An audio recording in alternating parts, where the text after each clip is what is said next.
देशमुखचे सरपंच संतोष देशमुख यांच्या हत्येचे फोटो समोर आल्यानंतर राज्यभरात संतापाची लाट आहे।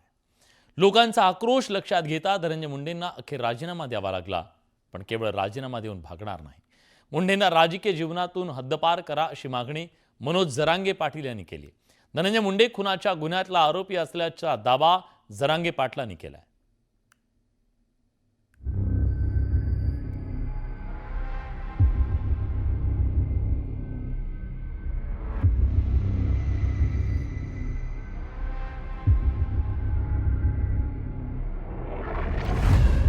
तो मराठ्याच्या नादाला लागला।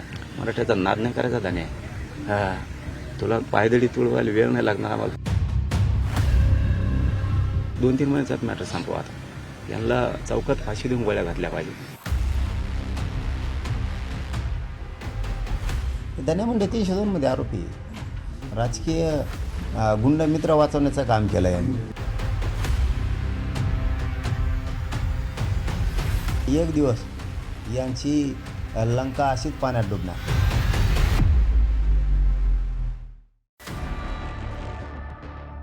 संतोष देशमुख यांच्या निर्घृण हत्येच्या फोटोंमुळे वाल्मिक कराड गँगचा सैतानी चेहरा समोर आला। त्यांची अमानुषता, क्रूरता सगळ्या महाराष्ट्रानं पाहिली। हे फोटो माध्यमांवर व्हायरल होताच मनोज जरांगे पाटलांनी मस्साजोगला जाऊन देशमुख कुटुंबियांचं सांत्वन केलं।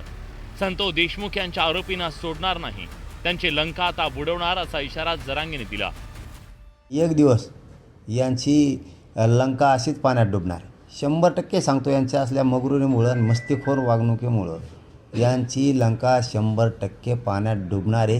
हे सगळे लयाला जाणारे आहेत, हे पाताळात डुबणारे सगळे, आणि लोक यांना डुबवणारे, सोडत नाही त्यांना। धनंजय मुंडेंनी अखेर राजीनामा दिला असला तरी नुसत्या राजीनाम्यानं काही होणार नाही।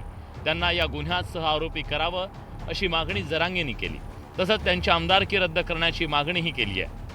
धनंजय मुंडे स्वतः 302 मध्ये आहे म्हणजे आहे, आणि मी एक सरकारकडं जाहीरपणानं मागणी करतो, मुख्यमंत्री फडणवीस साहेबांकडं, अजितदादांकडं पण, की याचा तपास पुन्हा होणं गरजेचं।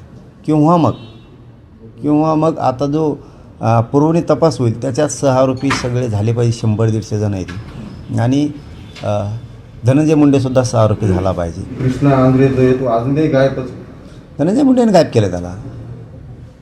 ते कोणाचा बी चाट्याचा मोबाईल बी त्याजवळच आहे,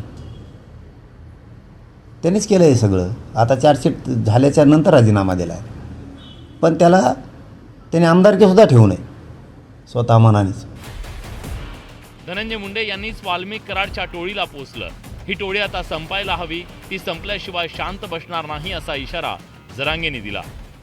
हे रस्त्याने चालले ना, मोटरसायकलचा कट हाणते, लोकाला गाडीचा कट हाणते, दारू पिऊन रोडवर शा देते, कुणाचा नाही धक्का लागला तरी धक्का लागला म्हणते भांडणं करते, जमिनी बळकीते, कोणाचे प्लॉट बळकीते, कोणाच्या कारखान्यावर गेले पैसे आणले तर ते माघारी देणार नाहीत उचली, हार्वेस्टरचे पैसे खाते।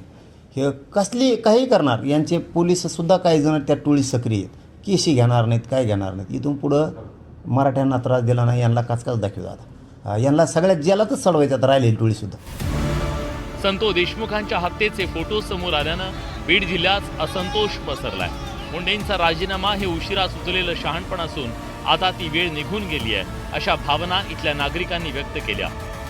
माझ्या 50-55 वर्षाच्या आयुष्यात चित्रपटात देखील हे अनुभव कधी हे असे शॉट पाहिलेले नाहीत। आता तुम्ही म्हणाल, आपण जी मन ऐकतो, देर आहे दुरुस्त आहे, हे देर आलेले आहेत पण चुकीचं आलेले आहेत। आज राजीनामा आज नव्हता पाहिजे, आज बडतर्फी पाहिजे होती। ही माणुसकीची जाणीव जर असेल आणि भगवान बाबाची शिकवण जर असेल ना, तर ह्या धनंजय मुंडेंनी आमदारकीचा राजीनामा देऊन राजकारणातून निवृत्त व्हायला पाहिजे, तरच भगवान बाबा माफ करतील। हे फोटो CID सरकारला दाखवले नसतील का? राज्याच्या मुख्यमंत्र्याला, राज्याच्या गृहमंत्र्याला, उपमुख्यमंत्र्याला, दोन्ही त्यांनी हे फोटो बघितले नसतील का? तरी सुद्धा त्यांनी कारवाईला एवढा उशीर का केलाय? हा महाराष्ट्र छत्रपती शिवरायांचा शांत राहण्यासाठी पावलं उचलावे महाराष्ट्र शासनानं, नाहीतर तुम्ही सत्तेवर आहेत ती खुर्ची सोडावी मुख्यमंत्री साहेबांनी। हा एक राजकीय व्यवस्थेने एका मंत्र्यांनी पाळलेले गुंड हे काय हायदोस करू शकते, कशा प्रकारे लोकांचा निगरून खून करू शकते, याच्या विरोधातला हा संताप आहे।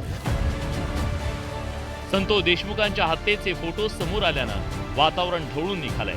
त्यामुळे आगामी काळात नव्या संघर्षाला तोंड फुटण्याची शक्यता नाकारता येत नाही। लक्ष्मण घाटोळ आणि सुरेश जाधवसह bureau report news 18 Lokmat Beed.